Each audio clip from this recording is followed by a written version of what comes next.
ਜਿਹੜੀ ਬਾਤ ਨੂੰ ਅੱਖਾਂ ਵਿਖਾ ਗਈ।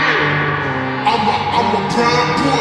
ਲੈਣ ਦੀ ਫਰਾਂ ਚਲੇ ਤੈਨੂੰ ਘੁੰਮਦੇ ਆ ਸਾਡੇ ਕੋਲ ਲਾ ਰੱਖੀ ਅੰਗਾ ਜੁਨੀ ਕਾਲੇ ਸ਼ੀਸ਼ੇ ਆਪਣੇ ਸ਼ਿਕਾਰ